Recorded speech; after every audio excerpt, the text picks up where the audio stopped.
You know what also was creepy? Going to Rexburg, Idaho.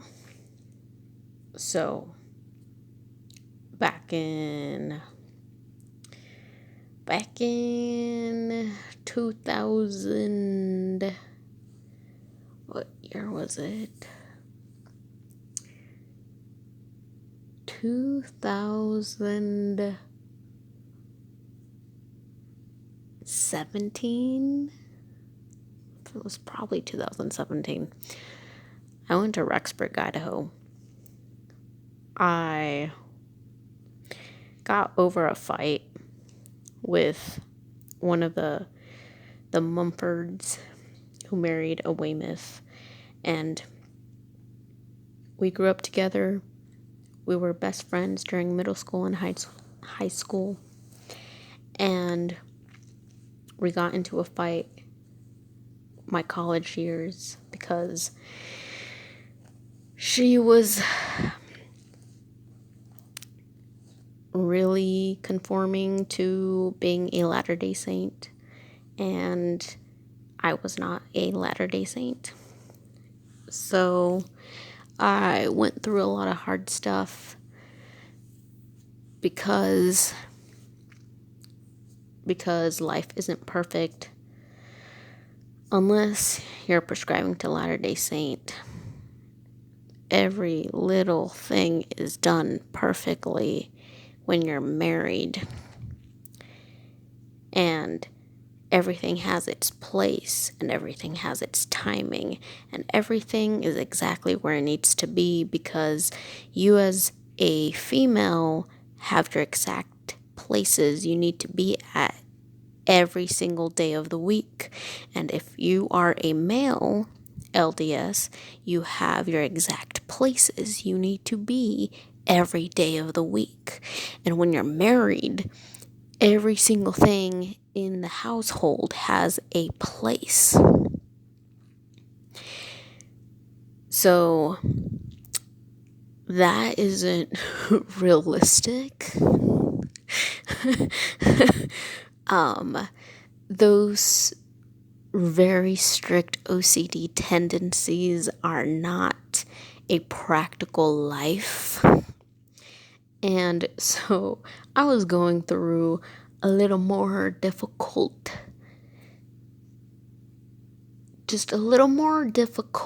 form of living than she was.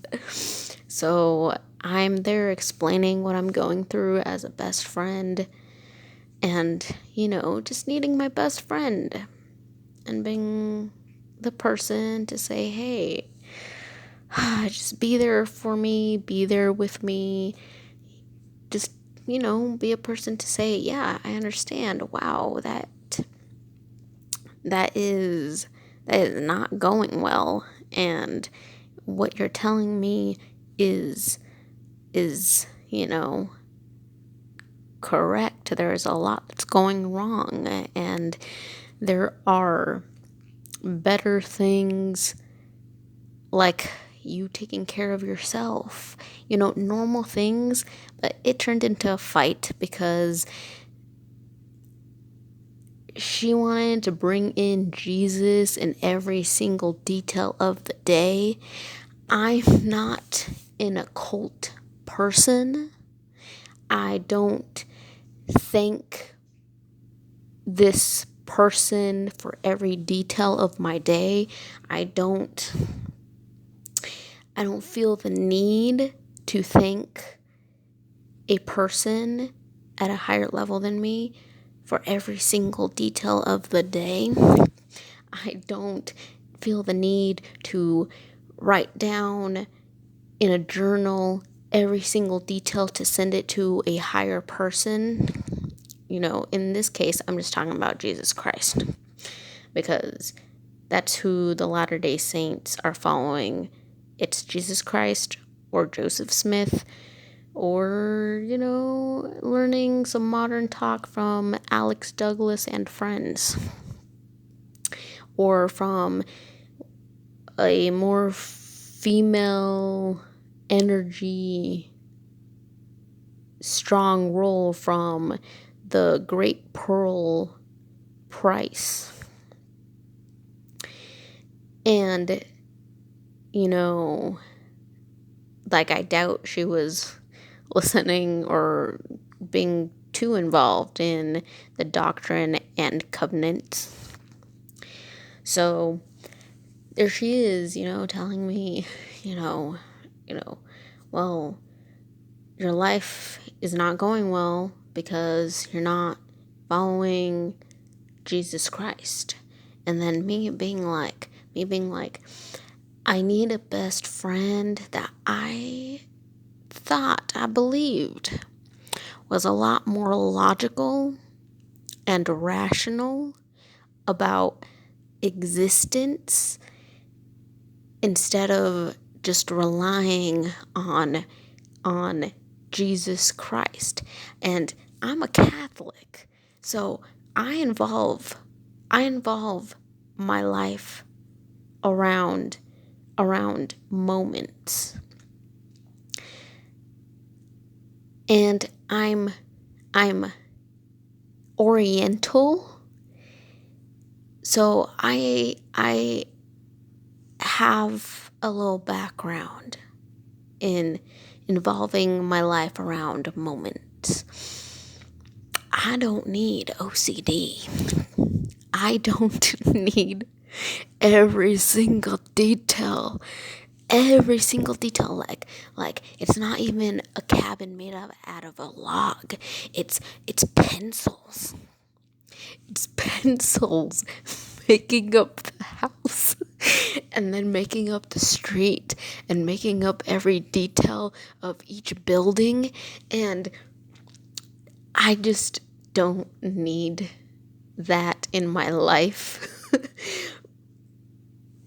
Call it what it is.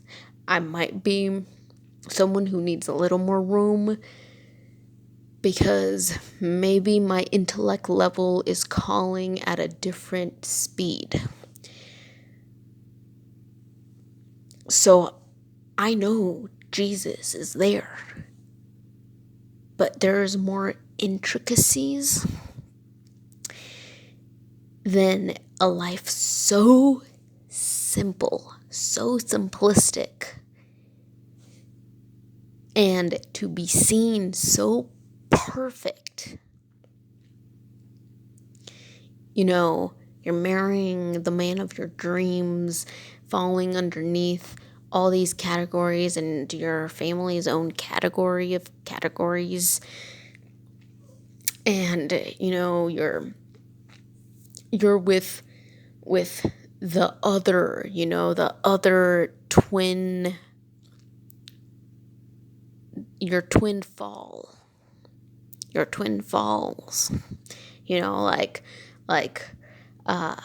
the family is just as rich and just as popular and just as popular for having a lot of kids in their family that are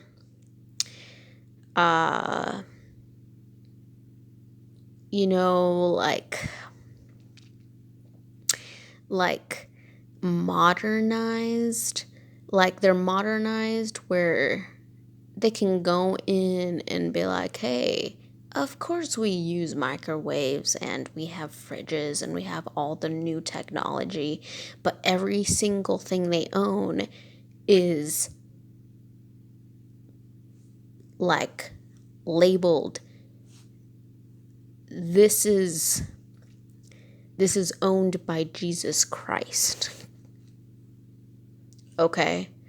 And then they have the other side where it's like if you follow Pink, the singer, then you're blasphemous. And you're not following Jesus Christ. And then modernized enough to be like, oh my gosh, our Imagine Dragons. It's our Imagine Dragons. We are so global now. We are so international. Our Latter-day Saint name is out there.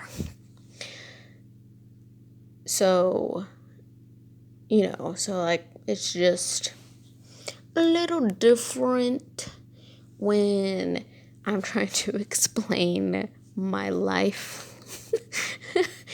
and and they can't relate because I'm not ending everything depending on Jesus Christ and blaming every wrong instance on not being the closest to Jesus Christ. And so anyways, so that fight happened. Time went on. It kind of finally cooled down. I mean, I wasn't gonna open myself up again to a best friend. Like, she was my best friend. In 7th grade, we met, and I didn't know what a Latter-day Saint was. And I was, the colored chick, brown chick that was just funny about being brown. And I grew up in a trailer park, so I was just like cool.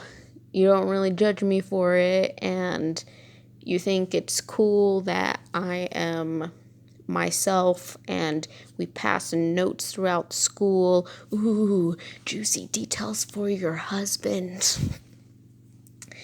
And so we pass notes throughout the whole semester, and you're getting to know my other friends that aren't your friends, but you want to know because they're the outcasts. And I sit at the outcast table, and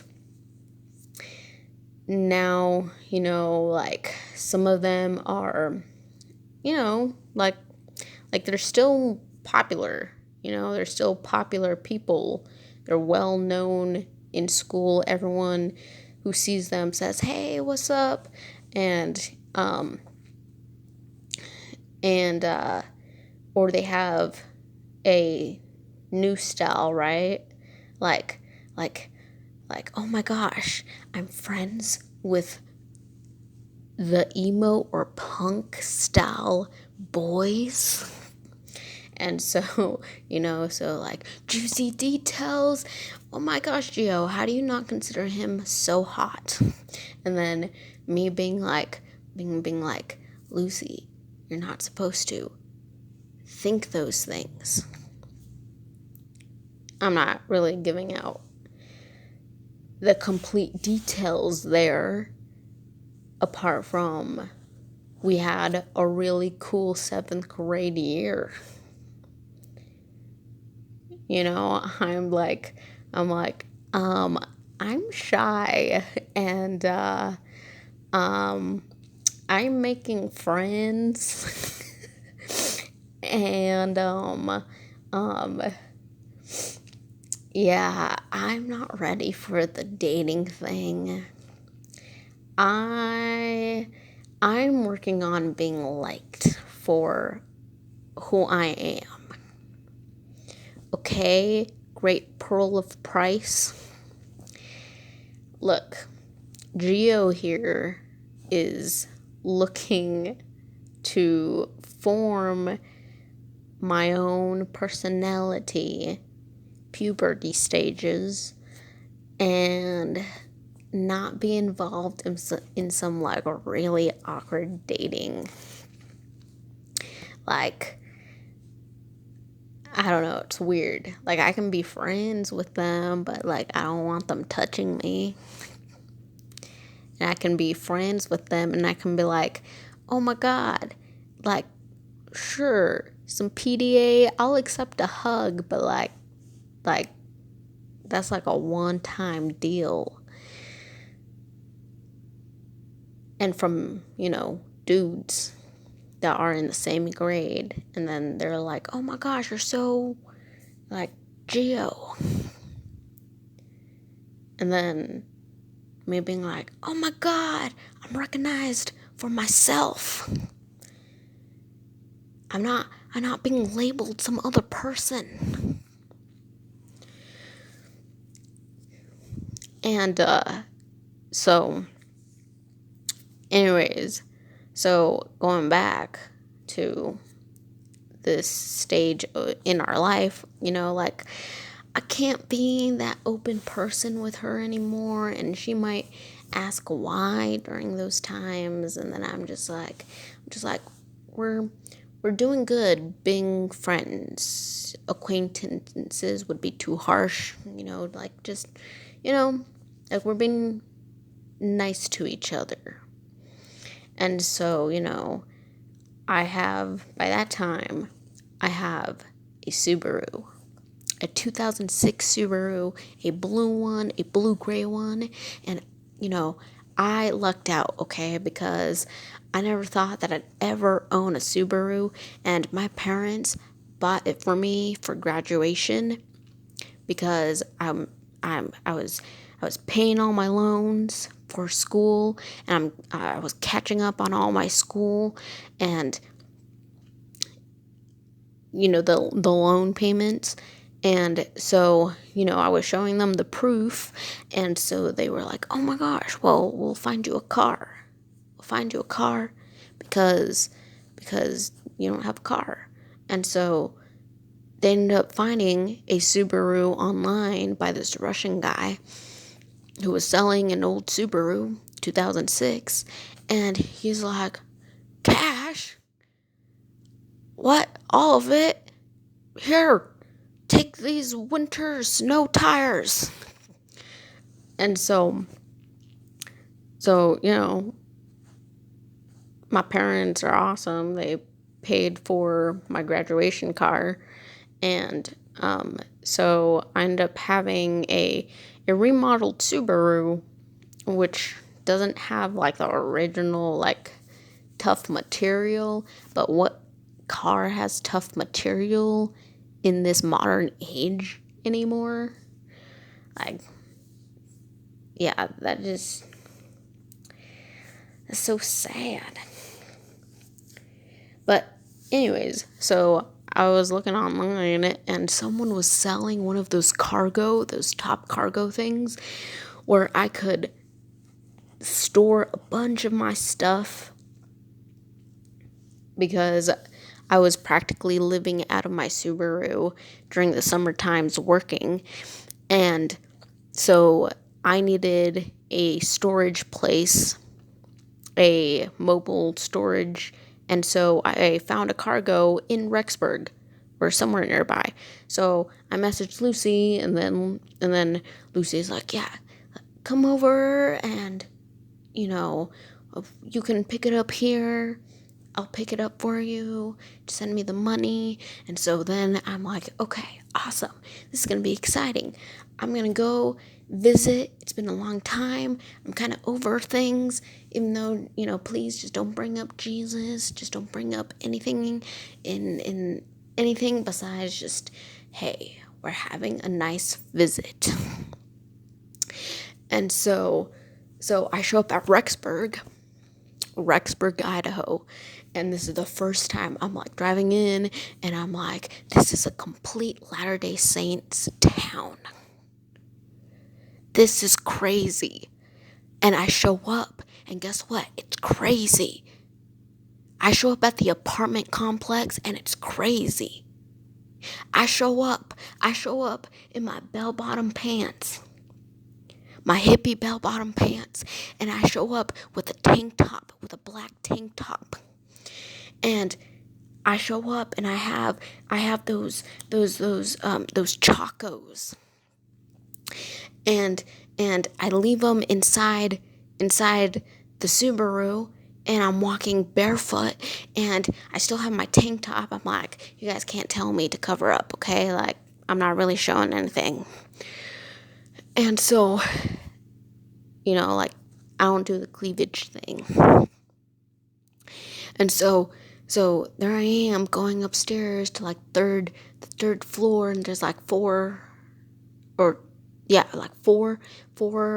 compartments to the building, and it's crazy. It's crazy. Every single door that opens, there's a mom. There's a mom at like age 18, age 20. Like Lucy's like old for like being 20 and having her kid already. And then like I'm like, hey, Lucy, like, this is the apartment, okay? And then and then someone down the hall in that apartment, or like it's an open space. It's like a railing with an open space, and so there's a door that opens, and then below there's another door that opens, and they're all pregnant. They're all pregnant women, young sisters. Young sisters. And mind you, none of them are related. But it's crazy. It's crazy. Now I'm going in, and everyone already, calls each other, by their married name, and gets acquainted with, well, like Lucy gets acquainted with me, but like the sound of like saying hello to the rest of the families is to like announce them to a visitor, but that's their normal talk. And all of them know each other from school. So it's like a practice, real drill life to, like announce their marriage, and to who, and how important they are, and how important their little saint babies are. And so, I kind of ignore it, right? I'm like, hey, yeah, how are you? It's been a long time. Oh my gosh, yeah. What a life. You're married now. Crazy. And you have a kid. That's insane. Mind you, hopefully you don't care that I'm not wearing shoes. You know how I am. Mind you, sorry if, like, you know how I am. I got pants on that, I don't wear skin tight jeans like all y'all. I'm making up for it by wearing this black tank top. It's a pretty hot day. And, yeah, so there. And, okay, you're cooking. I'll be around you. Is there anything I can do? I'll help you cook. I know, I'm a guest, but I can offer to help cook, set the table. I don't know if there's a special code, a special formation to your table, but I'll help, just point and tell me to set it over there. Like, I'll do my part. How's it going? Oh my gosh, hi. You're the Weymouth. You're the husband. Whoa, what's up? Whoa there, that's cool. That's cool. Whoa, that's crazy. Oh my God, Lord. I'm chill as long as Lucy's chill. That I just saw part of your chest because you're showing me a tattoo with an elephant. And I'm not quite sure what I'm supposed to do with that. Like, was it nice enough for me to say, whoa, you have a tattoo? That's a nice elephant. Because your wife over there, this one right here is at at trying to call her Mumford and Sons because she's that mad right now. She's mad at you because you just turned into levels of ghetto that I am not judging you for, because there's worse people out there than that moment. But I also feel a little awkward to be put in this middle fight. So, like, I don't know. Maybe it is a different focus. Maybe for the first time in months, you don't have to constantly pay attention to your newborn baby and start, treating him like he's the only better saint compared to all the rest of the babies you have to pay attention to during this time when they're being there's probably like 50 babies here. Who knows? There's probably like 50 babies. Like, if not in life, outside, like, awkward, like, you know how awkward that is for me to like have to think about, because all y'all are very open about baby marriage right after high school and the first semester, and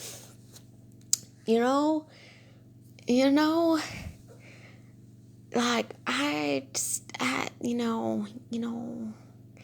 I came here for a cargo box. And it's wonderful to know that I am being offered to join the dinner table with your version of prayer and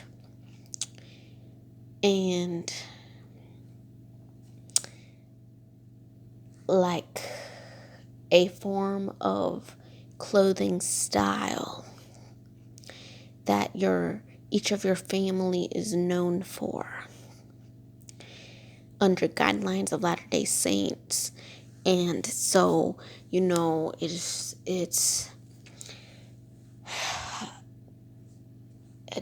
I came here for a cargo box.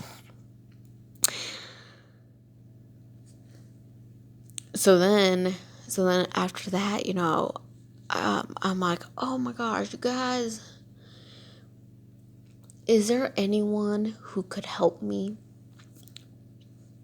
put up this cargo box on top of this Subaru?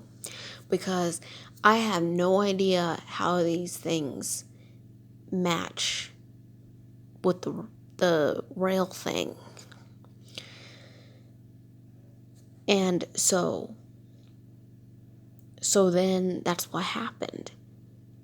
Like 3 guys stood up.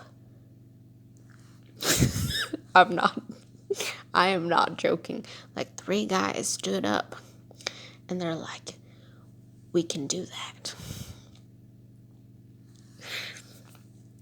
And then, dang, I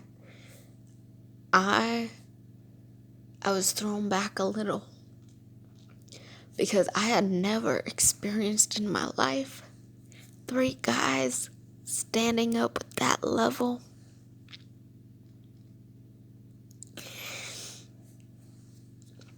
All 3 of them following themselves out of the door.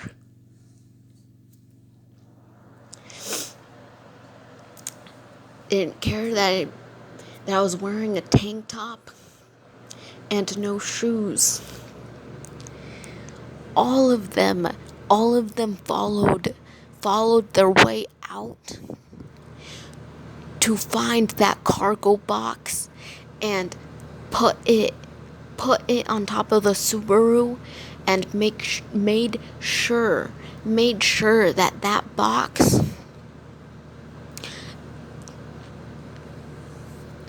stuck to the Subaru.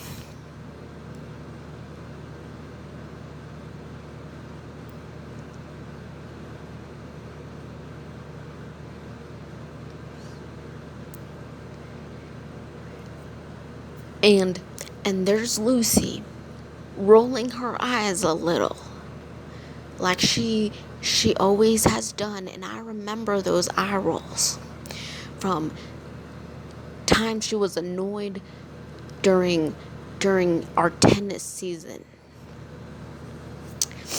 back in middle school and high school. And and there's another sister, Weymouth, rolling her eyes too, and sitting aside with the baby. But these three young brothers taking the stairs down to help with the box so that it stays stuck to the Subaru.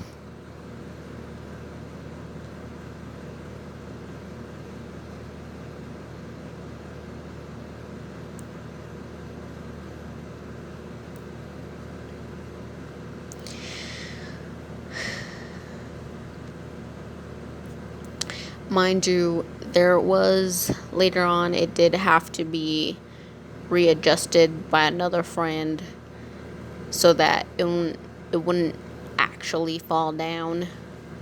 But there were attempts.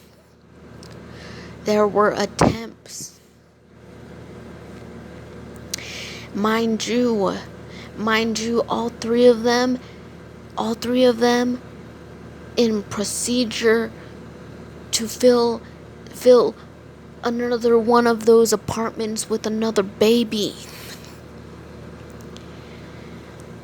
To me, that's a little creepy, a little weird, because there was like 4 floors, and all of them practically, that process bound.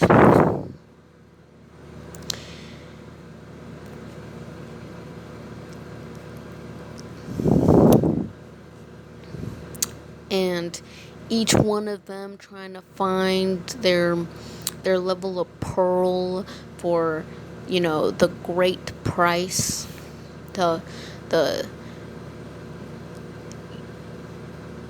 great pearl price.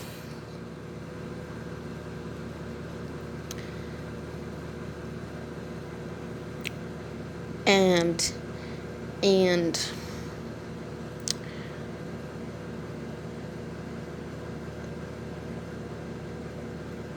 everyone thinking about what I'm thinking of, because that's what it looked like.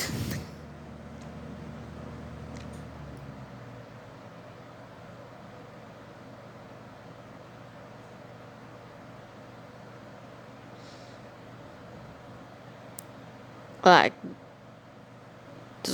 there really is no need for an imagined dragon. Like, we all know that show.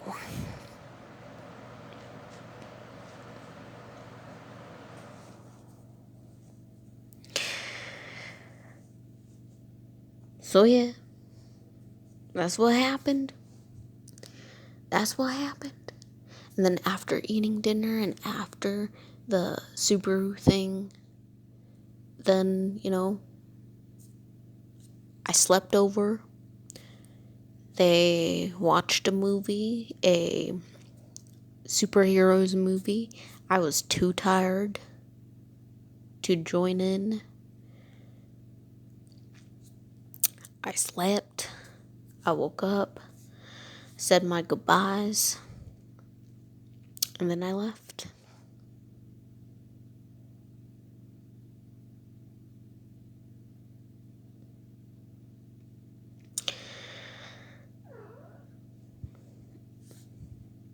It was a strange experience, philosopher.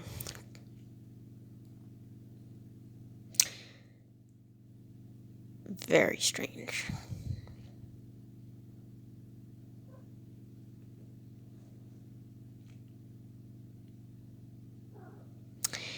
And I didn't get the restarter up friendship conversation or behavior that I thought maybe could help me open up again.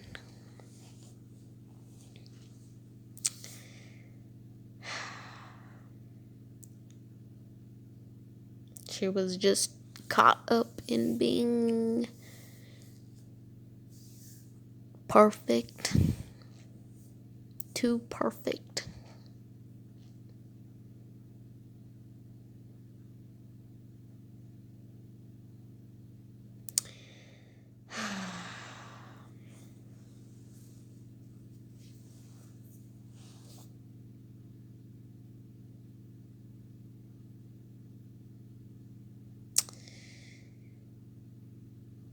Yeah, and I think that's the last time that I ever talked to Lucy.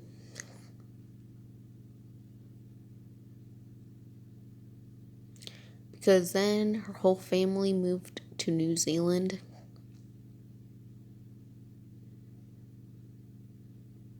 And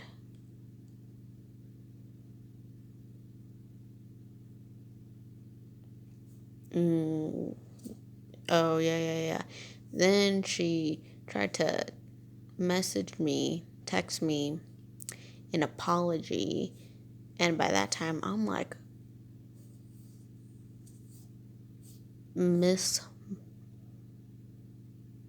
wait, that was years ago. Mrs. Mumford. It has been about 4 years now. 5 years now. 6, 7 years now. It's a little late. Like, now I'm just thinking that you're going through a cleansing period for yourself. And then I was next in line for that process. Philosopher, hey, did you finish your food?